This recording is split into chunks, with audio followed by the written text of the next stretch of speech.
All right, appreciate everyone joining us for Coach Franklin's weekly press conference. We'll start with an opening statement from Coach, and then we'll open it up for questions. Coach? So first of all, obviously with September 11th and everything that's gone on in our country and the fact that it was 22 years ago is kind of mind-blowing to me. I remember I was at the University of Maryland, and I think a lot of people forget that the Pentagon had gotten hit as well. We don't really talk about that as much, and we had a number of former players and players' parents that were at the Pentagon. So that memory is burned into my mind. So just wanted to take a minute and recognize that and how fortunate we are for the men and the women and the first responders and people that serve our communities and serve our country. So we're very, very appreciative of that and don't take it for granted.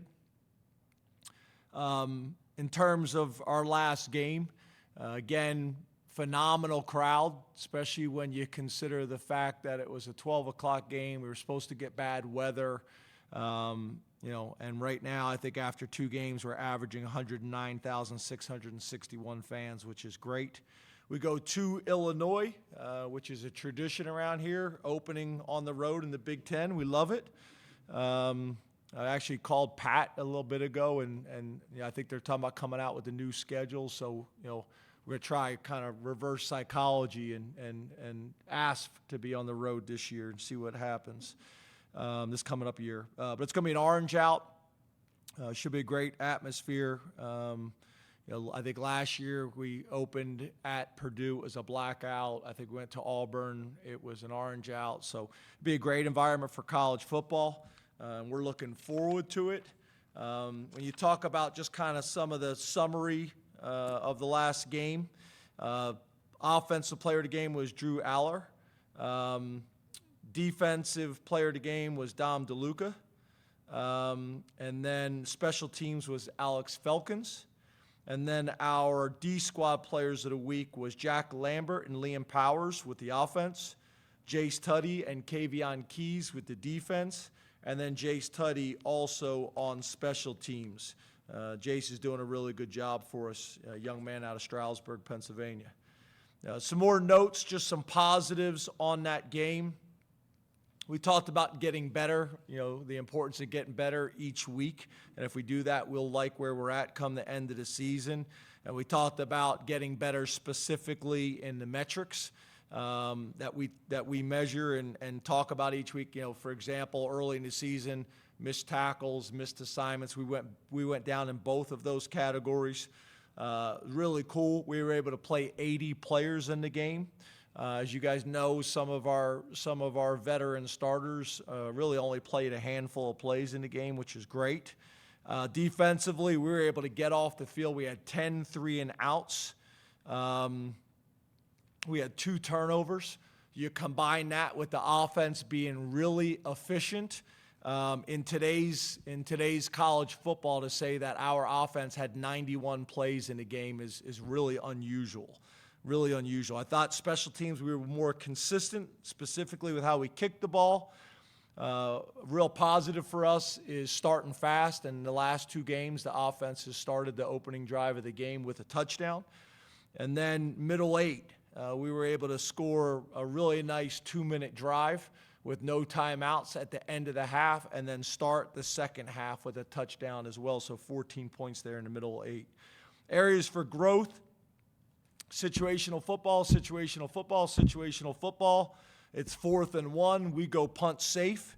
They go hard count. We jump off sides. The whole reason for going punt safe and 4th and 1 is to anticipate and expect a hard count and not jump off sides and give them a first down. In some ways, that equates to like a turnover. We were getting the ball back, and we gave it back to them. And then too many free yards. We were excellent the week before in penalties, and then we weren't as good this past week when it came to penalties, so we got to get that cleaned up. On to Illinois and Coach Bielema.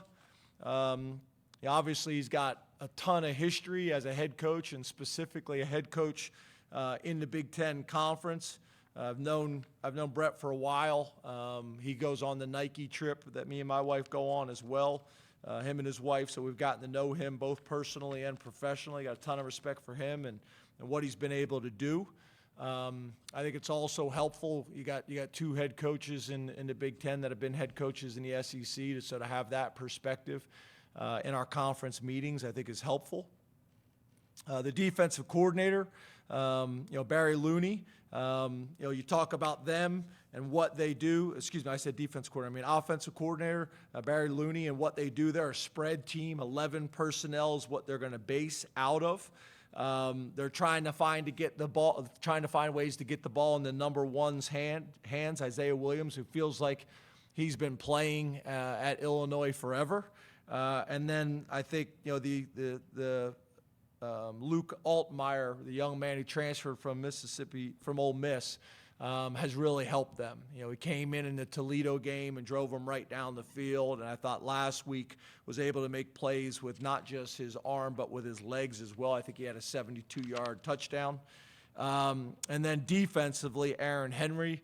As we know, Bielema's also involved on the defense. But they're a odd front or an oaky front defense. We've been impressed with their personnel. Been a lot of talk about their personnel all off season. Defensive end number 4, Jerzon Newton. Defensive tackle number 88, Keith Randolph. Linebacker number 8, Tariq Barnes. Defensive end rush number 17, Gabe Jackus. And then their nickel and corner number 14, Xavier Scott. And then their safety number 10, Miles Scott. Guys that we got a lot of respect for on tape. There was a lot of buzz about these guys in the preseason as well. And we're looking forward to the opportunity to compete against them. And then on special teams, Robbie Disher. And then obviously when you talk about personnel, their punter is an Australian young man who, as we know, there's been a bunch of Australians come over and have kind of taken over college football. And he's their punter, number 19, Hugh Robertson. And then again, their punt returner, Isaiah Williams as well. So it's going to be a really good challenge. Today will be our first time to really get on the field and practice in pads. We'll do that today and tomorrow. Get into our jog-throughs and walk-throughs on Thursday, then Fast Friday, and then we'll be getting on the plane and flying to Champaign. I think the game is 11 o'clock their time, 12 o'clock our time, so it'll come fast, and we need to be prepared for that. I've got a young roster with a bunch of young players. I'll be traveling for the first time and make sure that they understand what that is going to be like and the difference in travel and all the responsibilities that come with that, so that we can reduce distractions as much as possible. So open up to questions. Let's go to Rich Garcella, and Mark, you're on deck. Good afternoon, James. How are you? Good, Rich. How are you, man? I'm great. Thanks. James, how prepared, how equipped is Drew for his first road start? Well, like I keep saying with Drew, he's doing all the right things and taking all the necessary steps. We expect it to be a challenging road environment, but we didn't wait until this week to prepare for that. Whether it's crowd noise or whatever it may be. We've done that all training camp. Obviously, we'll major in it this week as well. But again, he's doing all the right things in terms of preparation, in terms of watching film, in terms of nutrition, hydration, sleep. Getting more and more comfortable and confident in his leadership role on the team. So again, all these things are first, and it's hard for me to sit here and tell you what he will be like and what we will be like in these situations until we've been through them. So, for us, it's to do everything we possibly can to prepare as a team and specifically for Drew as well, to get him as prepared as we possibly can for what it will be like to be on the road. I do think his game last year at Purdue, was helpful.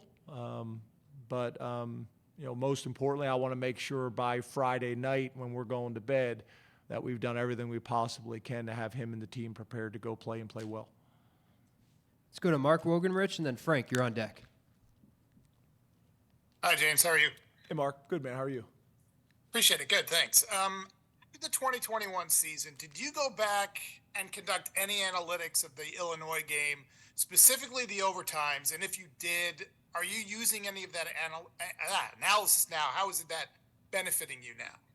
Yeah, it's hard to do analytics on something that you don't have enough data on, right? I don't know if there's ever been and ever will be again a nine overtime situation like that. So it's hard to go back and say, well, I'm going to study the analytics in that situation because there's just not a whole lot of examples of it. I think obviously what it taught everybody in the country is you better have enough 2-point plays or low red zone plays that you have enough to go to if you get into a situation. Obviously, the interesting thing is the whole idea of the 2-minute rule changes is to avoid that. And it didn't necessarily play out that way. So, yeah, we studied your normal 2-point play situations and overtime situations, but not necessarily back from 2021 in that game. Frank Bodani, and then Mike, you're on deck. Hi, James. Good afternoon. Hey, How Frank. are you? Good, man. How are you? Oh, good. Drew told us about how he's really not he doesn't take to being the center of attention. That's not his style. That's not natural to him. How do you think he's taken on that part of his game, being a leader, growing in that way, handling those situations from that point of view? Well, I think that's one of the reasons what's allowing him to play so well is he's really not focused on those things. He's focused on preparing to be the best quarterback. And to be honest with you, we're not asking that of him in year one. You know, we want him to focus on doing his job to the best of his ability. Obviously, playing that position, there's an aspect of that comes with it.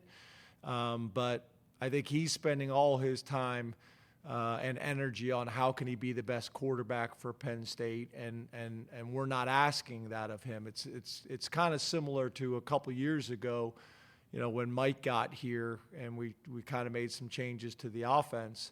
You know, I think it was that year. I don't think we took Sean Clifford, if I remember correctly. We didn't take him to Big Ten Media Day because I wanted him focused on just doing his job that year. He's doing a nice job, but I think he's doing a nice job of focusing on the things that matter most right now. Let's go to Mike Gross, and then Donnie, you're on deck. James, good afternoon. How are you? You too, Mike. This is a question about defense, coaching it and playing it. On the one hand, I assume you want guys to be real aggressive and kind of play with their hair on fire and make disruptive plays. And the other side of that is being gap sound and not trying to do too much and being where you're supposed to be. So is there ever an extent to which you have to play those two things off of each other, compromise one in order to not compromise, but play those two off of each other? No, because I think they complement each other beautifully, right? Be super aggressive through your gap. Be very aggressive in your zone when the ball comes in your direction. Be very aggressive in your man coverage techniques in your job and your responsibility. As an offensive lineman, your footwork, your gap, your responsibility on a double team and who you're working to in combination with the tackle or whatever it may be very aggressive on game day based on your preparation. You know, same thing with the running back, same thing with the wide receiver, same thing with the coaching staff. So to me, you know, I don't think what you want to do is talk about them like they are separate entities. Those two things in great football can go hand in hand and can complement one another. Let's go to Donnie Collins, and then Ben, you're on deck. How you doing, James? Good, Donnie. How are you? Doing well. After the game, you What's mentioned... your hat logo? It's a catcher's mitt. Awesome. Which one is this? This is just a random catcher's mitt. Oh, I think it's manufactured glove leather. gotcha. Wonderful. Yeah. It's one of my generic hats. But after the game, you said that you thought Drew last year, as the backup, did a good job preparing as if he was the starter. And Bo talked a little bit about that last week too. And I'm wondering from a coaching perspective, when you're looking at guys to see whether they're doing a good job of that, what kind of traits do you look for in those players who are doing a good job with it? And is it necessarily an easy transition to make for young guys who are used to starting throughout their high school careers? Yeah, I think it's a really hard challenge. Most of these guys have always been the best players. They've never not been the guy. So it is a huge challenge. Just physically, the love of playing the game, the emotional impact on it, and to be honest with you, the parents struggle with it a lot of times. So yeah, I think that is challenging. But I think it's a good question. I think first of all, I think Bo is wired right. His preparation is excellent. He's a very thoughtful young man. I think he's a very driven young man, and extremely competitive. So it's funny because I think if you asked our players, they would say they're sick of hearing that from me. I talk to the guys all the time. I met with the freshmen yesterday about that was one of the topics. Are you preparing as if you were the starter right now? Because if you don't, then this time next year you're going to be upset with your role because you're not going to be ready. I met with the second year players on Sunday after practice and had a similar conversation with them. Are you preparing as if you're the starter? So I think it's really an important lesson for all of our guys to learn, not just for football, but in life. You may be the assistant manager one day on your job, and you want to be the manager, and your number gets called, and you get the opportunity to serve that role, and you're not ready. So we talk about it all the time, but I think with Bo, I think we're pretty comfortable and pretty confident that Bo is preparing like a starter, very similar to how I think Drew was last year. And to be honest, I think Bo did last year as well. And I think that's what's allowed him to be successful. What I think we're doing a better job as a coaching staff, and it's not easy to do when you're trying to do everything you possibly can to get your starter ready, and your backup quarterback has a different style, making sure that you're playing to his strengths as well. And a lot of people say they'll do that. A lot of people say that. We're going to play to the strength of our personnel, and they don't. So I think we're doing a really good job of that. I think Coach Yursich is doing a really good job of that, is saying, okay, as a first-time starter, what does Drew do well? And let's play to those strengths, and hopefully that grows every week, the things that he's comfortable and confident with. And then the same thing, okay, Bo, in your role, what are the things that you're comfortable with, and how can we play to your strengths? And they're really separate packages, which is challenging and difficult for us to get them both ready, but also can create challenges and difficulty also on the defensive coordinator and the defenses that we face, because they got to spend time on both. Let's go to Ben Jones, and then Corey, you're on deck. Hey, James, greeting from the Midwestern block. Ben, where are you today? I'm in Minnesota, so Till when? Till the weekend, and then I'll be back in town next Tuesday. So are you going to Illinois? Yes. You leave Friday? Yeah, I'll be there. You leave Friday or Saturday? Friday. I'm just going to drive down. How far to drive? Like 6 hours and change. So Oh, it's it not is that bad. 6 hours. Whoa. Yeah. Okay. Yeah. Well, You have we to drive through Iowa. Well, which we is look forward to seeing you. Everybody was talking before I came in about how much they miss you being here. Yeah. I bet they were. You've talked about this being a deep team and maybe one of the deeper ones that you've ever had. How do you think these guys are handling being a deep team? Because I think there have maybe been little breadcrumbs along the way that you would like to see that be a little bit better. And how do you manage that knowing that you can have all the talent in the world, but if the vibes aren't quite where you want them to be, that might not matter.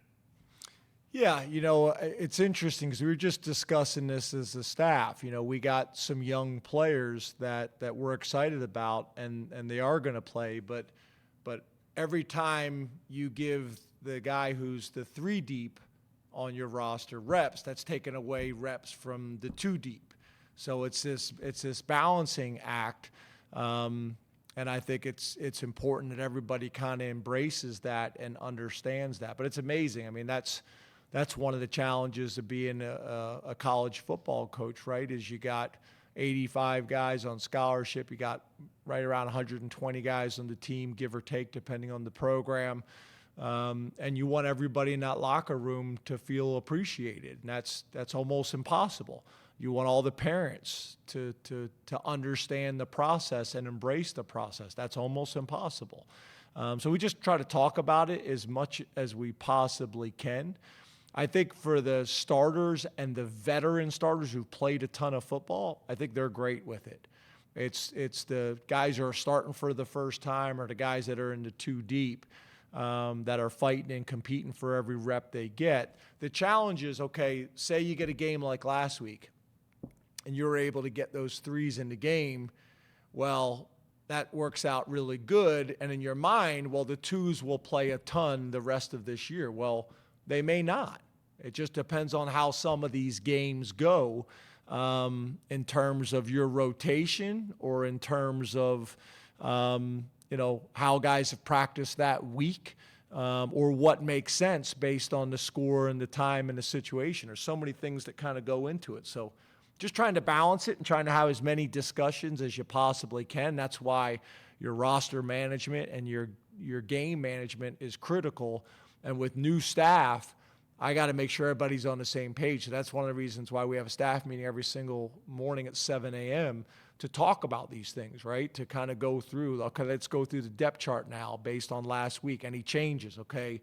On Thursday, let's have a discussion about rotation for the game. What are we thinking? Because I'd want to have this discussion now rather than Saturday morning, and the coordinator sees it differently than you do, or the head coach sees it different than the position coach. Let's work these things out on Thursday and Friday so it's not Saturday morning right before the game that I have a different expectation, the coordinator has a different expectation, the player has a different expectation. So it's just important that we talk about it as much as we can and get everybody on the same page. The other thing I would say is we have a parent meeting every year before the season starts. And then we do it in the spring as well and try to talk through some of these issues. And I would say for the most part, we've been pretty good there. And it's never going to be as perfect as you'd like it to be. Last question from the Zoom, Corey Geiger. Hi, James. Hey, Corey. The team has played so well. I'm sure you'd love to win every game by 20, 30 points. But are you as a coach curious how to get maybe into a game that it's close, tight, you got tough situations, so you can find out some more about your own team and how they may handle these different situations as opposed to what you've had so far?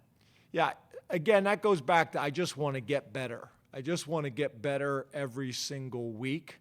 That's also why we challenge them in practice all through training camp and all through this season. It's not just the Saturdays that we're competing and dealing with situations. It's all the time. It's all the time. But I think your point is a good one. We're going to learn more and more about our team every week. And, there's going to be different ways that we're going to have to find ways to win. And good teams will find different ways to win each week based on the opponent, based on the schemes, based on the matchups, based on the challenges, based on the weather, whatever. So, we've been able to check a lot of those boxes during training camp, practicing in the rain. There's a ton of value in that. Even though all the players are looking at the indoor facility, like, why do we have that? Making sure during the season that not only are we getting the scheme-specific work from the D squad, but we're also getting the good-on-good work, from a speed and competition standpoint. Back to that depth, I also think our D squads are better than they've been in the past, and that's helpful. So all these things, going on the road and playing your first road game in the Big Ten, there's value in that. And we'll continue to learn things about our team and, and our program as the year goes on. So, for me, I just want to get better. I want to get better this week in practice, and I want to get better on Saturday. And if we continue to do that, then we'll get those questions answered. All right, for those in the room who have a question, please raise your hand. We'll take a mic to you. We'll start with Mark over here on the right. James, how are you? Good, Mark. How are you? I'm doing great. Hey, you've been able to manage Olu's snaps, obviously, with the way some of the scores have played out. But I wonder, when you go into a game, do you have an area, a limit that you want to keep him at, or is that dictated by circumstance? And who all is going into making those decisions? Is it you, Phil, Frank, whoever? Yeah, so really those numbers were based on practice, and those the games are more like the way you described it, is it's situational. If we can get him out, then we wanted to get him out. You look at last week, if we wanted to get him out, we wanted to try to get him out as early as we could, and we were able to do that. But the games, it's all what the game dictates to allow us to go out and win and be successful, and allow him to put really good tape out there and show everybody what a phenomenal player he is, and he's the best offensive lineman in college football. So to me, it's more about managing last spring in the spring game. It's about managing practice. It's about managing the games based on the situation. And that's same thing I talked about.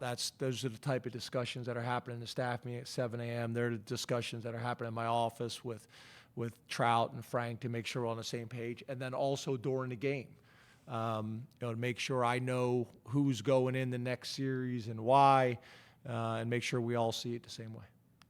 Over here on the left, Jared. Hey, Jared. How's it going? Good. Obviously, it's very early in the season, and I know the AP poll doesn't factor into BCS anymore, but is your ranking in the national polls something you talk about with your coaches and players? Not at all? No, sir. No. We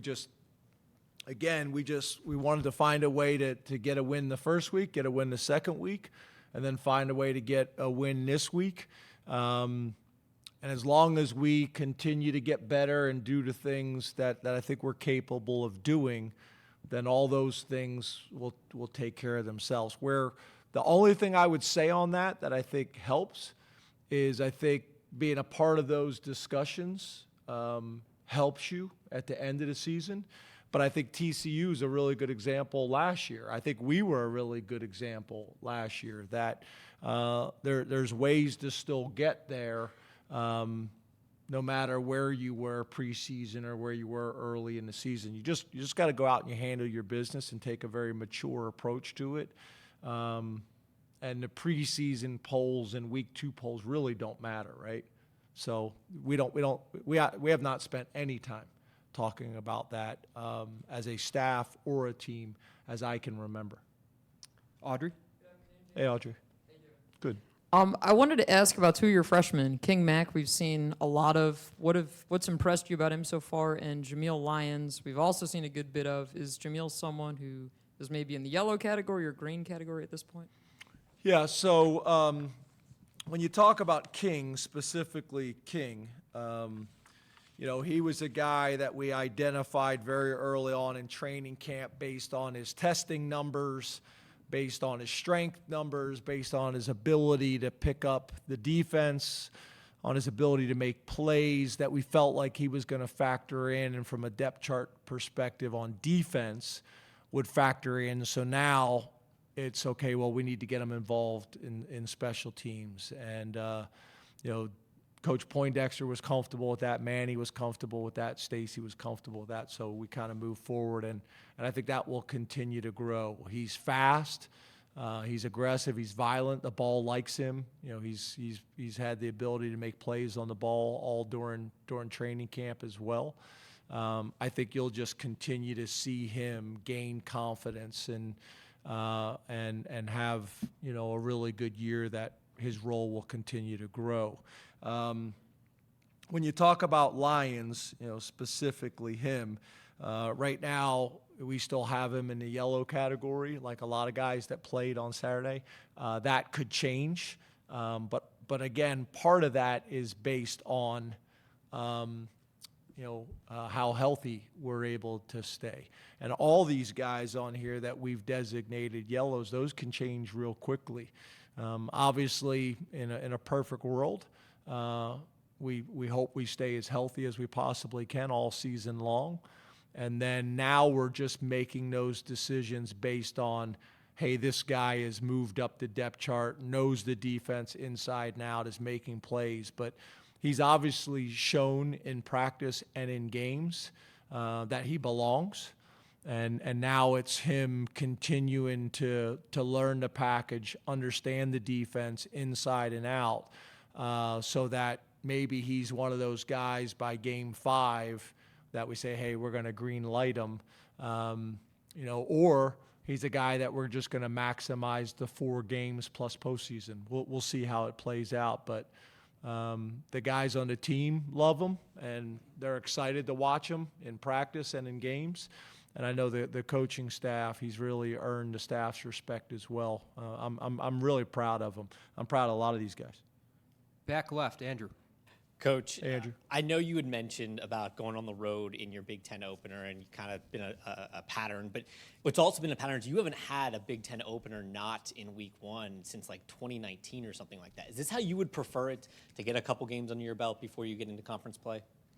Well, I think for the most part, I think everybody, I can't speak for college football, but if I had to guess, most people would like probably the model that we all grew up with, that you play, 2 out-of-conference games, 3 out-of-conference games if you're in a conference that plays 8, and then maybe save 1 conference game for later in the season, and then be able to break up your Big Ten schedule a little bit.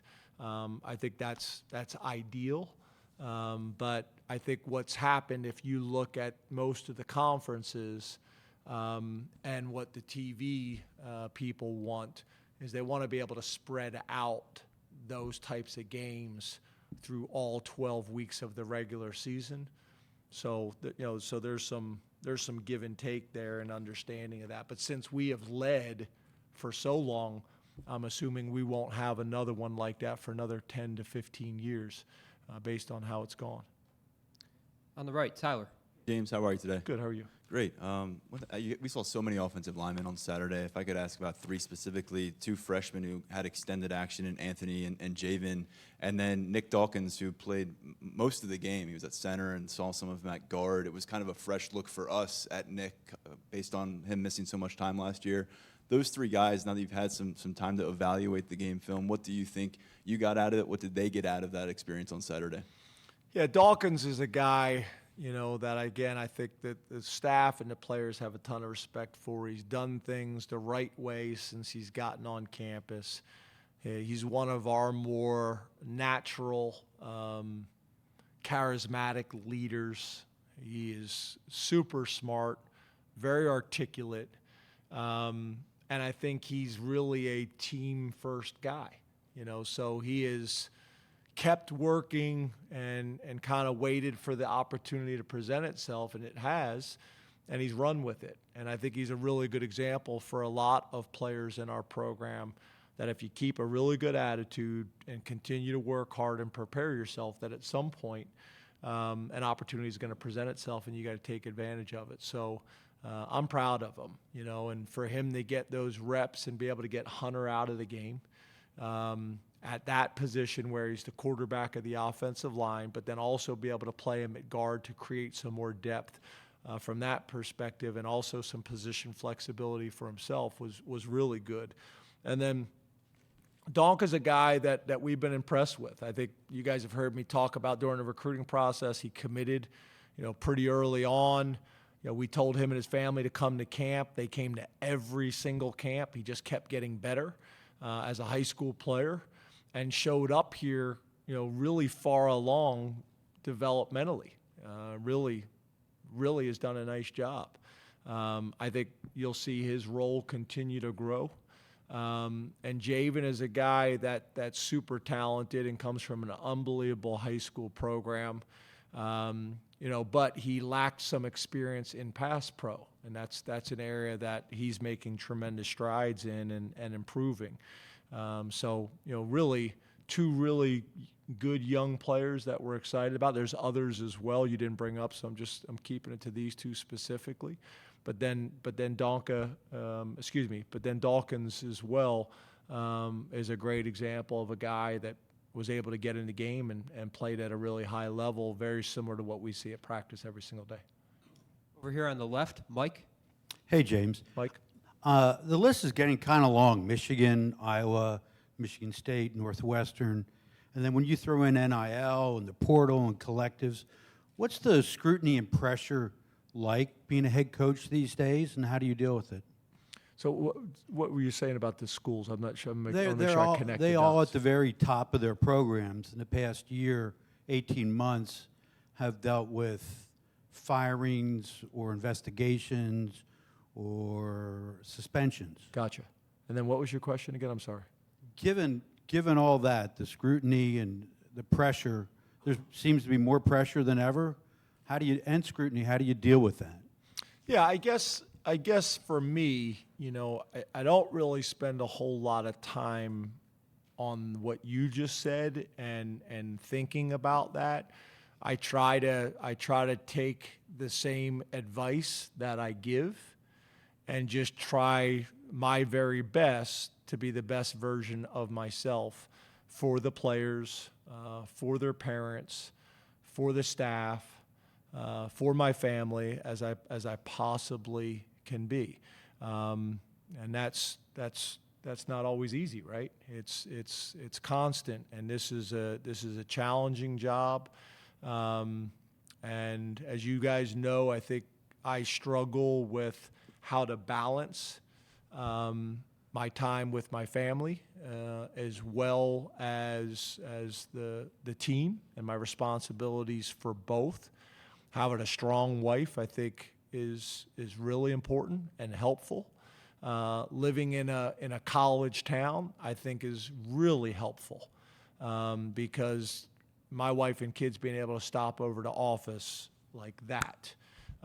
You guys come out to practice usually in the beginning of practice, but at the end of practice, there's a ton of kids there. There's a ton of wives there and families and lettermen. And I do believe being in a college town, it helps. It really does, from a family perspective. So it's a challenge. I think this profession's always been challenging on people and on head coaches and on families.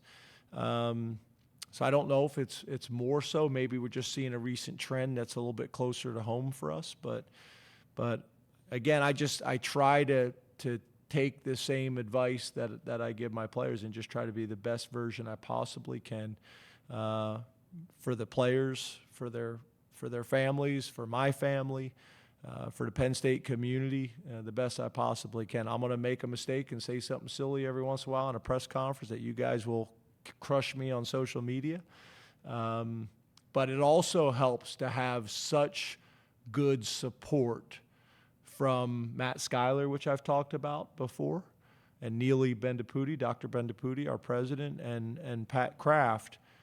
That, I think, goes a long ways. I've talked about the importance of that for alignment, but I also just think it's important that Neely knows I have her back and she's got mine, and the same with Pat, and the same with Matt, and the rest of the board. I think all those things are really, really important.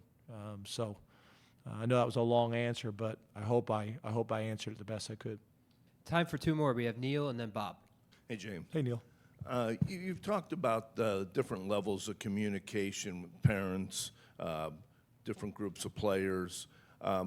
Where did you get the emphasis on communication? How much of it you put on it, and who are the people that you kind of looked up to who were good communicators along the way for you? Yeah, so I think communication has always been a strength of mine and something that I've always thought was really important. But I'm going to be honest with you, it's evolved.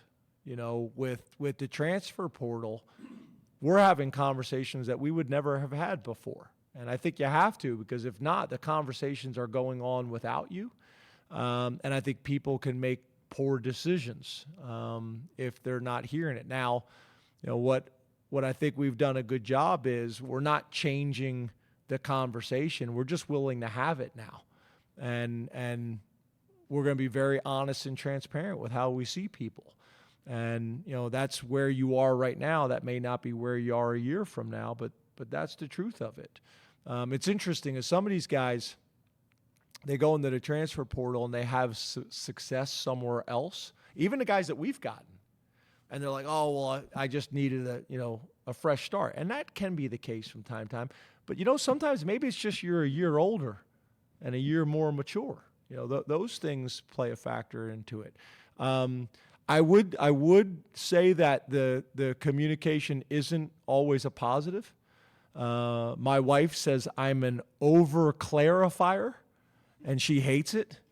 With someone that I don't really need to clarify, she usually knows what I'm saying as soon as I say it, but I have a tendency to say it 3 more times. And she doesn't like it, Neil.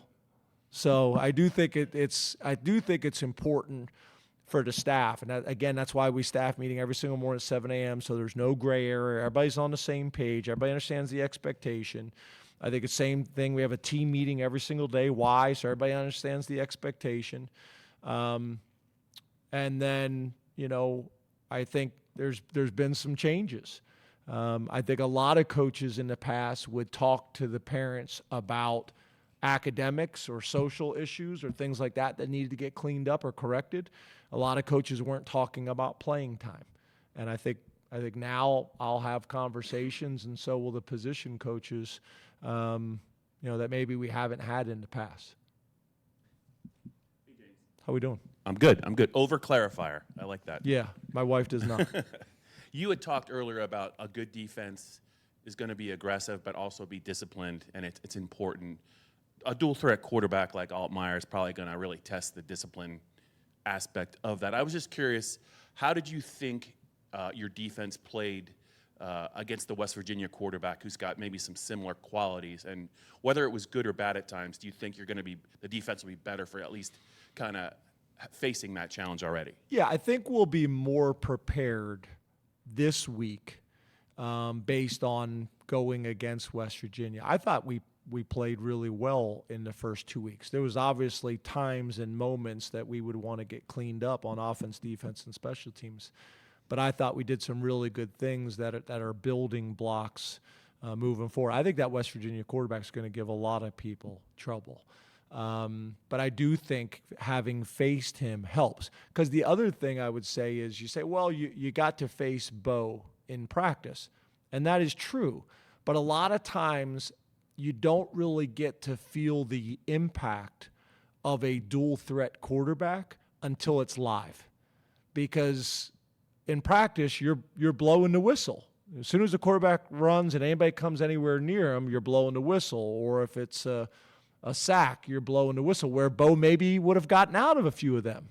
Or the quarterback at West Virginia gets out of a few of them. So until you really get it, where it's game-like and full speed and live, it's hard to get that look in practice. And that's why facing these types of quarterbacks is so challenging.